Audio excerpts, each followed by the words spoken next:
This week's tip is a great one on how to make your staccato brass woodwinds and strings sound really punchy and aggressive for trailer and hybrid scoring. We've got a really simple staccato line here played with Cinematic Strings Monster Staccato patch, and it's been quantized and the notes are all playing at full velocity.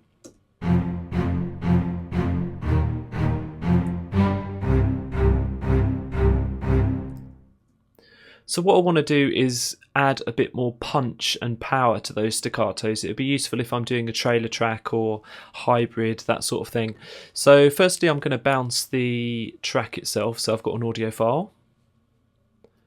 And that will come out exactly the same. It's best to do this before you put any effects onto the track. So if you've got that routed through to a bus, you can just remove those effects or deactivate the bus before you bounce it.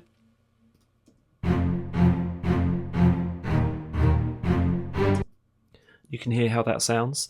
And now I'm going to chop each of those staccato hits separately from each other.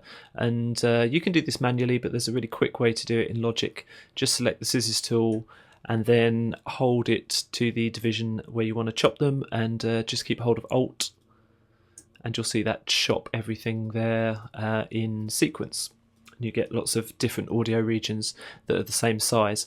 And then I'm going to chop off the tails, just cut those back a little bit, and I'm going to chop off the attack portion of the notes as well, just slightly, so that the notes come in a little bit further, which gives it a bit more punch.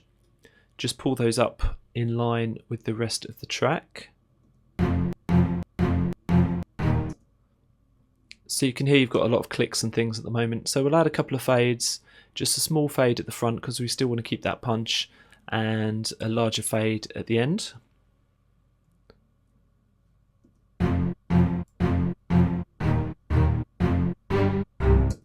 Now that sounds really strange on its own, but once you layer that up with the original staccato section from the original MIDI, you get an effect like this. You can't actually notice that it's two separate tracks playing together. I'll do it without and then with. This is without.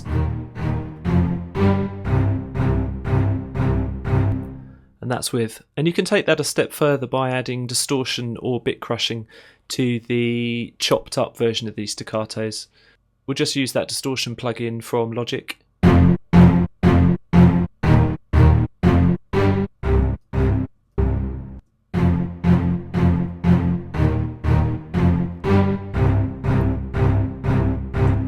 And you can play around with the levels and play around with the distortion values, and you can see how that creates a lot more punchy staccato effect for brass and strings.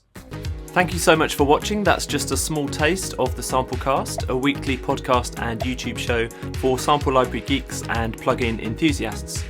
You can find out more information at thesamplecast.com. Don't forget to subscribe.